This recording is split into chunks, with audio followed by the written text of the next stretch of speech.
Bir жолы Айша анамыз, Алланың елшісі, сұрағандарға қандай заттарды міндетті түрде беру керек деп сұрады. Алла елшісі су, оттық, тұз деп жауап қатты. Айша анамыз суды түсіндік, ал оттық пен тұзды берудің мәнісі не деп қайта сұрағанда, ардақты пайғамбарымыз былай деп түсіндірді. Ей Айша, кім оттық берсе, сол отпен пісірген нәрсенің барлығын садақа еткенмен бірдей. Ал кім тұз берсе, сол тұзбен дәмі кірген астың барлығын садақа еткенмен бірдей. Ал кім суынан беріп, біреудің шөлін басса, 70 жанды тұтқыннан босатқанмен бірдей.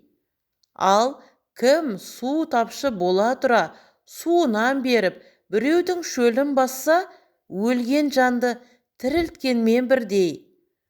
Ал кім бір адамды құтқарса, жалпы адамдарды құтқарғанмен бірдей. Сөз иесін табады.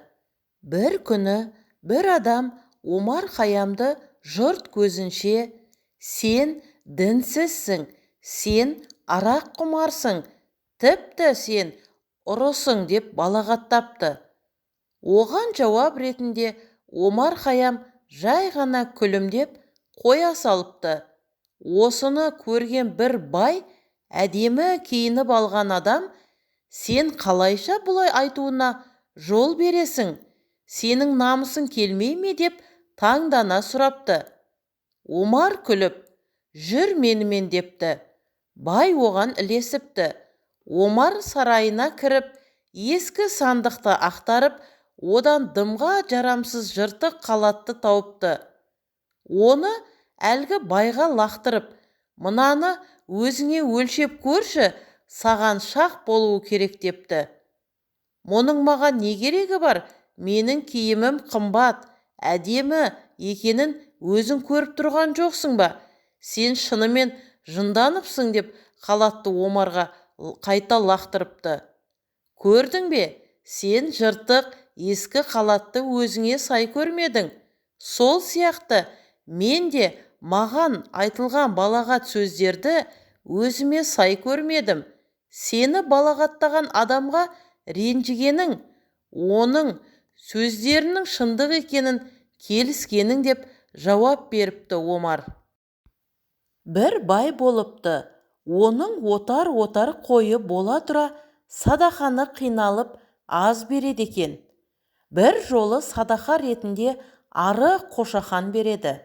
Сол күні түс көреді. Түсінде қойлары келіп оны жан жағынан сүзе бастайды. Ал садақаға берген ары қошақан шамасының келгенінше иесін қорғап жүр екен. Мұны түсінген бай қошақанға, Аллаға ант етемін, енді мен сенің артыңнан көп қойларды жіберемін дейді. Кейін расында бай садақаны мол айтып, әркімге бөліп беретін болыпты. Бір кісінің 9 ұл, бір қызы бар екен. Ол кісі менің ұрпағымды жалғастырушы деп 9 ұлын қатты жақсы көріпті. Кейін бір шама жылдар өтіп, әлгі кісі қартайып, мәңгілік сапарға аттаныпты. Сонда о дүниеде оның сауабы мен күнәсі таразыға түскенде күнәсі басып кеткен екен. Сосын Алла тағала оған балаларың таразының сауап жағына бір зат қосса сауабың көбейеді, жұмаққа жіберем депті. Кісі 9 ұлымның біреуі болмаса біреуі келер деп артына үмітпен қарап тұрса, қызы жүгіріп келе жатыр екен. Қолында жібек орамалы бар. Бұл орамал не салмақ тартар дейсің, тозаққа баратын болдым деп кісі қынжылыпты. Сонда қыз таразының сауап жағына жібек орамалын салғанда, сол жағы басып кеткен екен. Сонда Алла тағала ол кісіге, сені құтқарған жібек орамал емес, қызыңның саған деген махаббаты деп жұмаққа жіберіпті.